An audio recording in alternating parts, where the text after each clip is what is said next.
नमस्कार, आप देख रहे हैं बहस बिहार की और आपके साथ मैं हूं विवेक। राजनीतिक सभाओं से क्या कोरोना भाग जाएगा? सवाल इसलिए जो भीड़ हमने देखी है उससे थोड़ा भय लगता है। कुछ ऐसा ही महीना रहा था 2020 में, शायद आपको याद हो।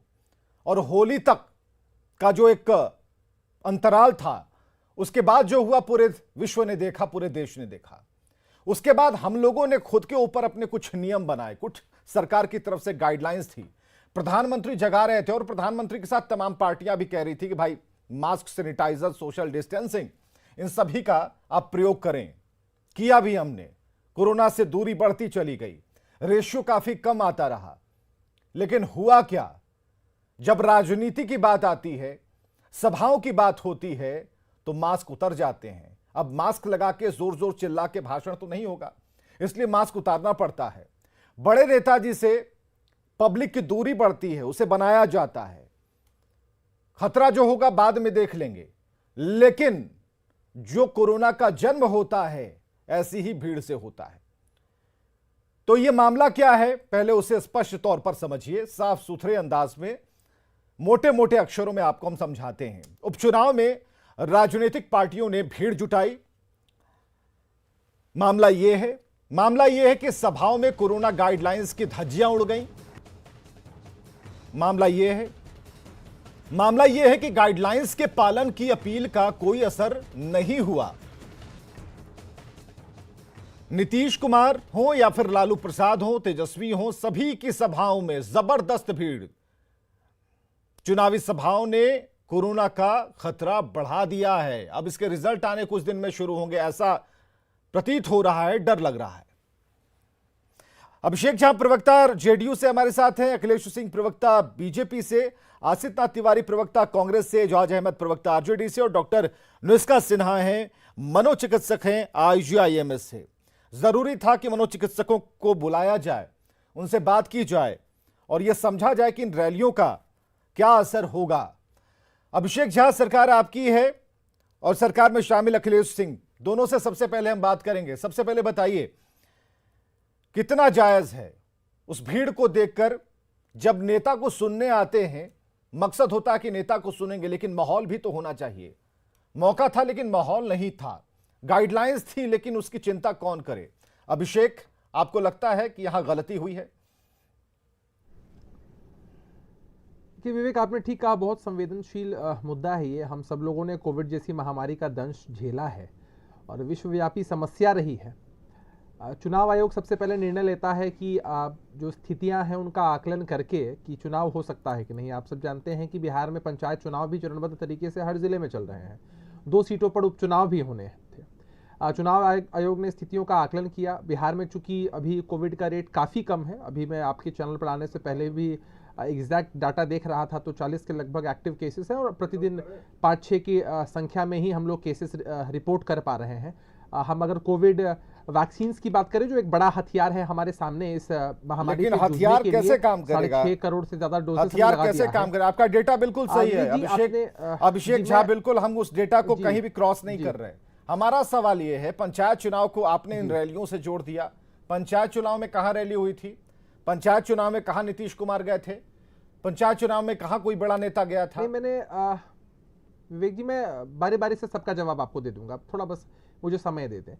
ये पंचायत चुनाव का मैंने जिक्र इसलिए किया क्योंकि पंचायत चुनाव को लगातार कोविड की स्थितियों को देखते हुए टाला जा रहा था।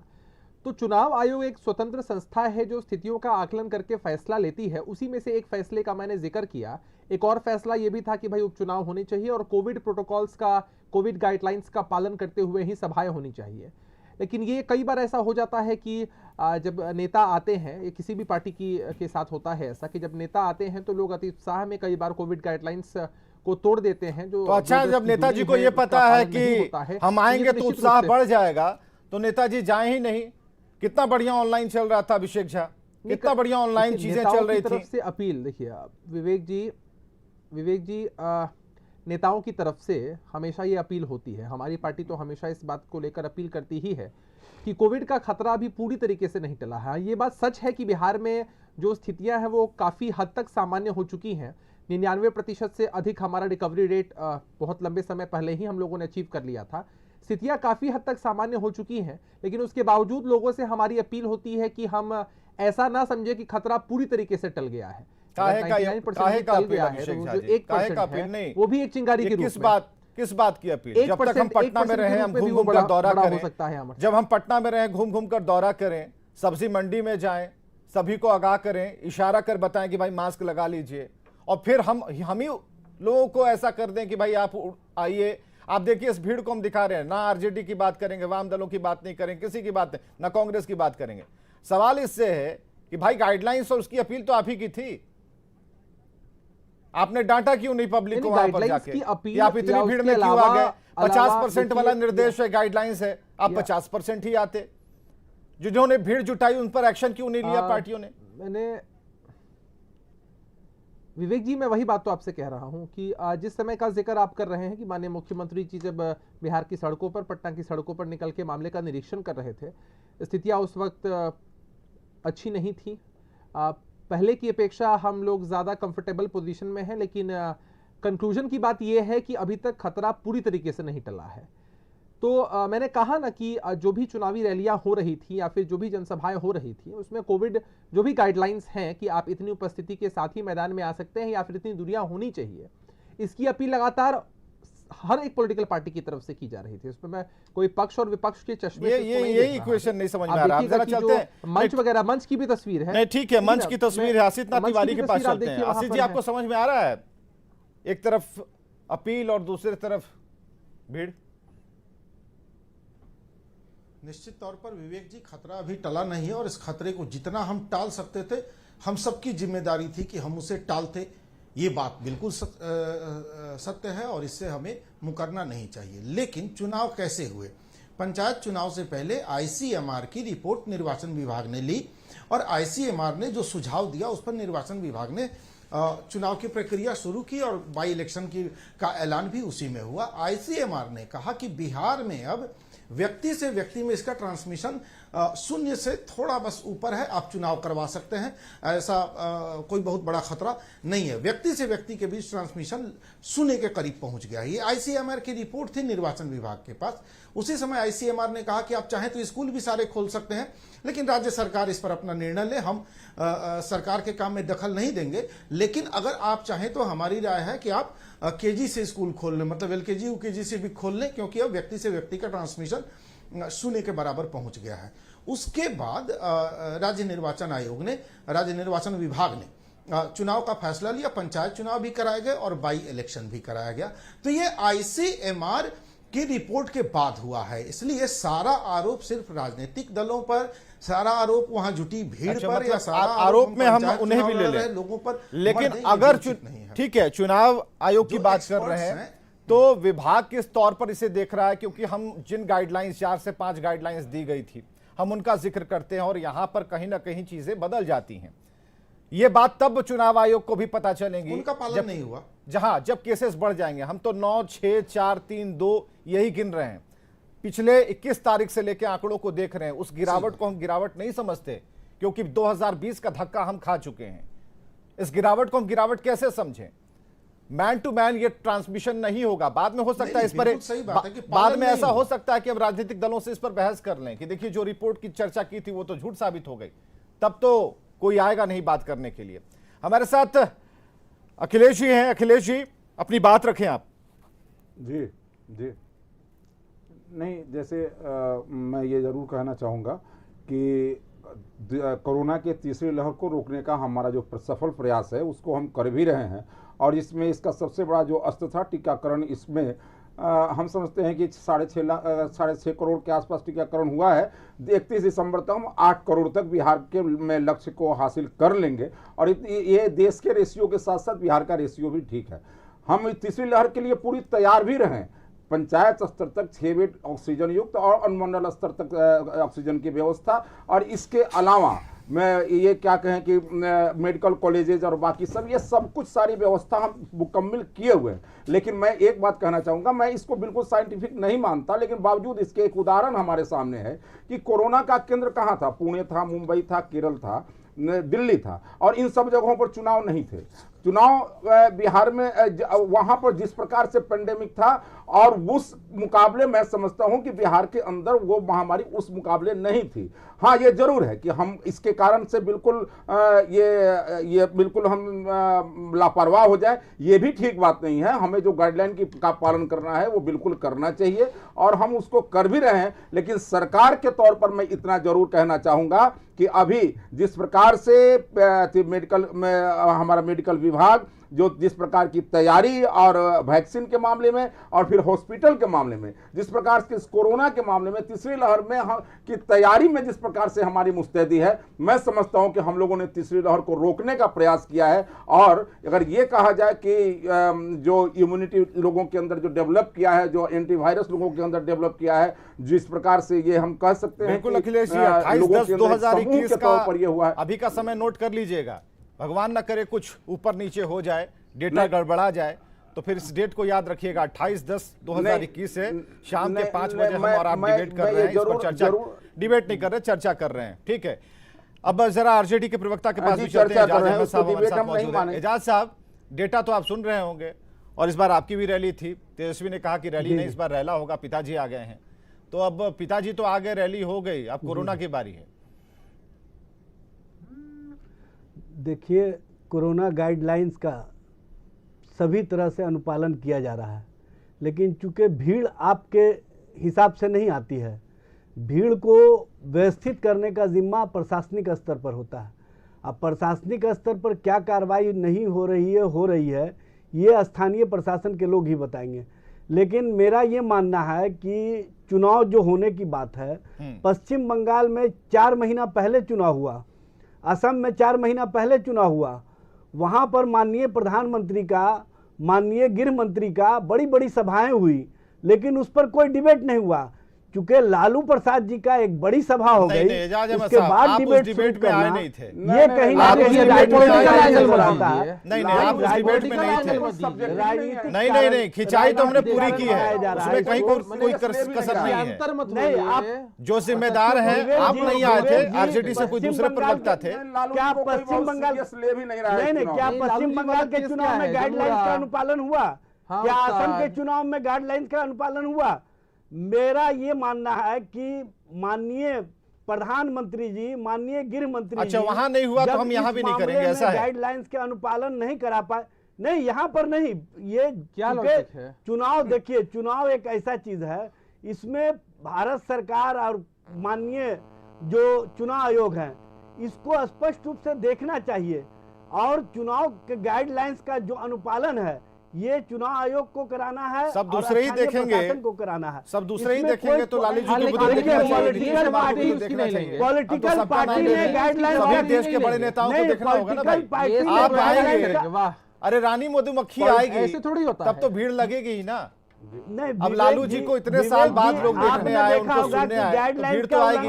आज सोनिया और राहुल पहुंच जाएंगे तो उन्हें भी देखने के लिए अपार भीड़ आएगी। बड़े नेता है भाई, एक बड़ा जनसमूह उनके साथ चलता है, वो तो आएंगे ही। लेकिन जो उनको आना है, नहीं आना, उन्हें सोचना चाहिए कि 50% नहीं 200% हो जाएगा। वही तो मैं कह रहा हूं ना कि सभी को न सोचना है। इसमें लालू प्रसाद जी का मामला कहाँ आ जाता है, तेजस्वी जी का मामला कहाँ आ जाता है कि तेजस्वी जी ने कहा कि मतलब अभी जितने लोग बैठे हैं, हमने नाम नहीं लिया, और इस भीड़ को देखिए, इसमें नीतीश कुमार भी हैं। आपने पहले नाम लिया, नहीं, आपने नाम लिया, लालू प्रसाद हो, तेजस्वी यादव हो, नीतीश कुमार हो। अगर आपको इस बात से दिक्कत है तो चलिए पलट देते हैं, नीतीश कुमार हो, लालू प्रसाद हो या तेजस्वी हो, ठीक है। अब आपके नेता के बाद तीसरे नंबर पर हमने नाम लिया। कहीं कोई ऐसी उलझन दिमाग में मत रखिए, भीड़ सभी की चला रहे हैं हम। डॉक्टर निष्का सिन्हा हमारे साथ हैं। डॉक्टर निष्का, किस तौर पर इसे आप देख पा रही हैं, और इसे मनोचिकित्सक के तौर पर भी देखना जरूरी है, क्योंकि लगातार 6 से 8 एपिसोड हमने आपके साथ किए हैं, और इस चर्चा में आपको शामिल करने का मकसद यही था कि हम जान पाएं जो स्थितियां हैं उस पर। फिर एक बार पॉलिटिकल डिबेट पर हम आएंगे, आपसे आपकी प्रतिक्रिया लेते हैं। मैं ध्यान से सारा डिस्कशन सुन रही थी, एंड एज अ डॉक्टर, क्योंकि एंड एज अ साइकेट्रिस्ट, मैं ये कहना चाहूँगी कि एक साइंटिफिक टर्म्स जो कि हम सबको कभी नहीं भूलना चाहिए, एक साइंटिफिक इफेक्ट होता है पेल्समैन इफेक्ट। वो इफेक्ट ये बताता है कि जब भी हमारे पास कुछ सेफ्टी प्रिकॉशन आ जाता है, तो हम रिस्क लेने का जो टेंडेंसी होता है एक इंसान का, वो काफ़ी बढ़ जाता है। सिमिलरली अभी हम खुशियां मना रहे हैं कि वैक्सीन, 4 दिन पहले न्यूज में था कि 100 करोड़ वैक्सीनेशन हो गया and everybody was very happy about it. But या जैसे अभी की सिचुएशन ठीक है, हमारा थर्ड वेव नहीं आया, Bihar we are very good कि हम लोग सब कुछ अच्छा हो रहा है, बाकी स्टेट्स में आ रहा है and we have that pride कि हम लोग बेटर हैं। बट हमेशा ये याद रखना चाहिए कि ऐसा नहीं है। न्यू नॉर्मल से वापस जब नॉर्मल में आना है तो बिल्कुल ये भूल जाना कि कोरोना वैनिश हो गया है, सब कुछ नॉर्मल हो गया है, ये बिल्कुल गलत होगा। बिल्कुल ग्रेडेड वे में जो गाइडलाइंस है, जो प्रिकॉशंस है, उसको मानते हुए ही वापस आना सही होगा। और बहुत ज़्यादा खुश होके रिस्क लेना बिल्कुल ही सही नहीं है, क्योंकि हम जब फर्स्ट वेव पूरे भारत में आया था, Bihar was much better position पे एंड उसका इफेक्ट हमने देखा। सेकेंड वेव ने इतनी बुरी तरह हिट किया कि हम सारे डॉक्टर, सारा जो भी जितने लोग थे जिनको हम वॉर्डियर्स बोलते हैं, सबका बुरा हाल हो रखा था। तो ये बहुत इंपॉर्टेंट है इसको समझना। दूसरा, जैसे कि ये डिस्कशन काफ़ी इंटरेस्टिंग था, this is very important to know कि prevention is better than cure. तो ये चीज़ कभी भी अनदेखा हम ना करें, that is very important. So as a doctor only थोड़ा सा मैं ब्रीफ ही रखूंगी बिकॉज आई थिंक काफ़ी सारी बातें आप लोगों ने की। चलिए, कोरोना भागेगा कि नहीं डॉक्टर निष्का, ये तो इस भीड़ को देख कर थोड़ा सा हमें भी डर लगा, इसलिए पूछ लिया। लेकिन अब एक एक कर जरा पूछ लेते हैं। सब सीधे आशीष नाथ तिवारी के पास चलते हैं। कौन भागेगा, कौन रहेगा मैदान में? आशीष जी, क्या कह रहा है गुणागणित आपका? देखिए, कौन भागेगा कौन रहेगा वोटर तय कर लेंगे, लेकिन जिस विषय पर आपने आज चर्चा बुलाई है बड़ी महत्वपूर्ण है। और टोपी ट्रांसफर मुझे ठीक नहीं लग रहा है। हम सबने असावधानियां बरती हैं, हमारी तमाम रैलियों में, सभाओं में असावधानियां बरती गई हैं। हमारी तरफ से भी ठोस प्रयास नहीं हुए हैं। इस बात को मान लेने में अगर किसी को हर्ज है तो इस समाज के बहुत बड़ी बात है। मैं तो मान ये रहा हूं। कम लोग होते हैं। नहीं, हमने अब बहुत प्रवक्ताओं को देखा है, ये बहुत कम होता है कि जो ऑन स्क्रीन इस तरह से हाथ जोड़कर माफी मांग लें और कहते हैं कि हमसे गलती हो गई। ठीक है, इसकी एक बड़ा इम्पैक्ट जाता है। ये पार्टी पोजीशनिंग की अगर बात है या फिर उसकी इमेज को लेकर भी या फिर व्यक्तिगत तौर पर भी एक बड़ी बात होती है कि हम उसे हैंडल तो करते हैं और बात बढ़ाते हैं, लेकिन एक निष्कर्ष पर आते हैं कि नहीं, ये गलतियां तो हुई हैं। और अगर हम अपनी तरफ से, अपनी पार्टी की तरफ से समाधान नहीं कर पाए और समस्या हमने खड़ी कर दी, तो एक बात तो है कि भाई हमें माफ कीजिए, ये गलती है, ये गलत रास्ता हमने अख्तियार किया था। अभिषेक, क्या आपके दिमाग में भी कुछ ऐसी चीजें आ रही हैं? अभी डॉक्टर साहिबा ने एक बहुत महत्वपूर्ण बात कही और हम सब लोग इससे इत्तेफाक रखते हैं कि एक बार जब सामने से खतरा हमें कम दिखता है तो हम लोग थोड़े लापरवाह हो जाते हैं, और उसी का दृश्य भी सामने दिख रहा है। आंकड़े अगर हमारे पक्ष में है बिहार में, तो लोगों की एक मानसिकता हो जाती है कि खतरा टल रहा है, जो कि कहीं से भी उचित नहीं है।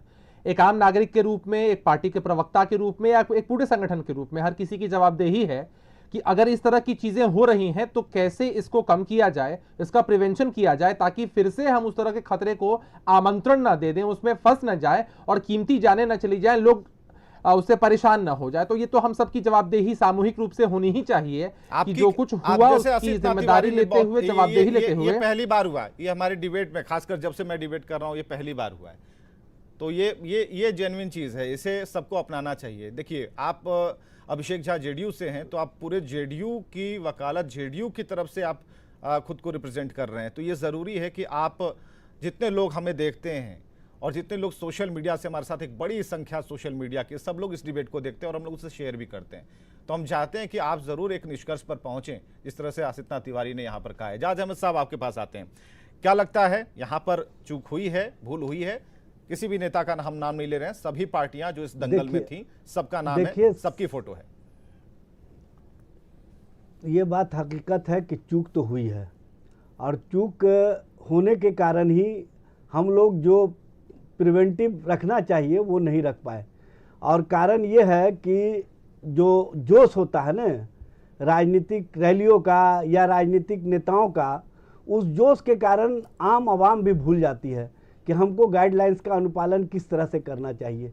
और इसमें कहीं ना कहीं हम सभी लोग दोषी हैं, उसमें कोई एक व्यक्ति का मामला नहीं है। सभी पार्टी और सभी नेताओं और प्रशासनिक स्तर और जो चुनाव आयोग है, बिल्कुल एक्शन तो उसके लेना स्तर चाहिए। पे भी कहीं ना कहीं चूक होती है, नियम बनाया, जिसके कारण सामने आना चाहिए था। अखिलेश जी, ऐसी स्थितियां पैदा ठीक है। होती हैं, उसमें जी, किसी जी, पार्टी अखिलेश का जी। कोई मामला नहीं है। संक्षेप पूरे में बात पार्टी कर को लेते हैं। सामूहिक विवेक जिम्मेवारी जी, लेनी बिल्कुल। चाहिए। हम, जी, जी। हम राजनीतिक दल के जो कार्यकर्ता या नेता होते हैं, ये हम सामान्य व्यक्ति नहीं हैं कि बिल्कुल ऐसे ही राह चलते कोई व्यक्ति गलती कर सकता है, लेकिन हम जिम्मेदारियों पर बैठे हुए लोग हैं और इसलिए हमारा जो काम होना चाहिए, जो हमारा जो एक्शन होना चाहिए, वो अनुकरणीय होना चाहिए समाज के लिए। और इसलिए आज इस बात को स्वीकार करने में मुझे भी कोई दिक्कत नहीं है। चलिए, ये रिकॉर्ड है, अगर ये बहुत गलती बढ़िया। आज भविष्य आज में की हम ना चर्चा करें, बहुत अच्छी रही, इसका सबका बिल्कुल- बहुत बहुत शुक्रिया। इसका- ये इसका- बढ़िया रिकॉर्ड है। आशीष जी ने शुरू किया, अखिलेश जी ने खत्म किया, कांग्रेस ने शुरू किया और बीजेपी ने इसे एंड पर पहुंचाया। बहुत बहुत शुक्रिया आप सभी का इस कार्यक्रम में आने के लिए और बहस में शामिल होने के लिए। एक बड़ी खबर आ रही है दरभंगा से। समस्तीपुर के आरजेडी जिलाध्यक्ष गिरफ्तार किए गए हैं। आरजेडी जिलाध्यक्ष राजेंद्र सहनी समेत 3 गिरफ्तार किए गए हैं। चुनाव प्रचार खत्म होने के बाद भी ये घूम रहे थे। आदर्श आचार संहिता उल्लंघन मामले में कार्रवाई की गई है और खबर है कि बिरौल थाने के कोठी पुल के पास से इनकी गिरफ्तारी हुई। तो दरभंगा से बड़ी खबर इस वक्त की, और खबरें लगातार जारी हैं। आप बने रहें हमारे साथ।